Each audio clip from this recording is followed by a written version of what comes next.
பார்த்தது கிடையாது. இவரை தூக்கி ரோட்ல போட்டுட்டு அனாதையா தவிக்க விட்டு போயிட்டாங்க. ஒருத்தர் எடுத்து வளர்த்து ஒரு அனாதை ஹாஸ்டல்ல சேர்த்து விட்டாங்க.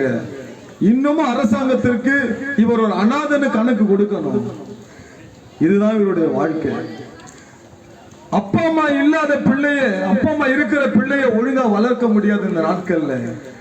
அப்பா அம்மா இல்லாத ஒரு அனாதையா இருந்த இந்த சகோதரனை என் ஆண்டவர் இயேசு கிறிஸ்து தெரிந்து கொண்டாருங்க. அப்பா அம்மா இல்ல, யாருமே இல்ல, கேட்க எந்த நாதியே இல்ல.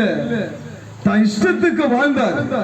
கெட்ட சிநேகிதர்கள், பொல்லாத நண்பர்கள் இப்படி வாழ்ந்து கொண்டு இருக்கும் போது ஒரு நாள் ஆண்டவராகிய இயேசு கிறிஸ்துவை இந்த மகன் அறிந்து கொண்டபடியினாலே எல்லா பாவத்தையும் விட்டுட்டு இயேசுவே கதின்னு வாழ்ந்தார். இன்னைக்கு இந்த சகோதரன் டிப்ளமா முடிச்சு